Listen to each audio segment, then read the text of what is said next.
நிறைய மக்கள் முயற்சி எடுத்தார்கள். ஒரு மக்கள் யமனில், இது சொல்லியிருப்பேன், ஒரு மனிதன் யமனில் குர்ஆனுக்கு சமமாக கொண்டு வருவதற்காக ஒரு வசனம் எடுத்து வந்தான்.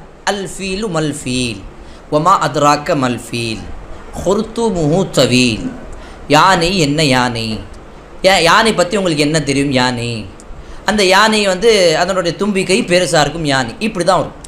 அப்போ எடுத்து வந்த அந்த வசனத்தை அவனுடைய தோழர்கள், நண்பர்கள், அந்த ஊர்க்காரனை கேலி கிண்டல் செய்து அவனை சிரிப்பாக்கிட்டாங்க. அப்போ குர்ஆனுக்கு சமமாக கொண்டு வர்றதுக்கு அவன் குர்ஆனை தான் எடுத்து வச்சான். அல் காரிஅத்து மல் காரிஅ வமா அத்ராக மல் காரிஅ, அந்த வசனமாக தான் அவன் அல்ஃபீலும் அல்ஃபீலும் உருவாக்கணும்.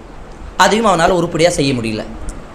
மக்களை பார்த்து சிரித்தாங்க. அப்போ குர்ஆனுக்கு சமமாக உங்களால் கொண்டு வர முடியாது. மறுமை நாள் வரை உங்களால் முழு குர்ஆனை கொண்டு வர முடியலையா?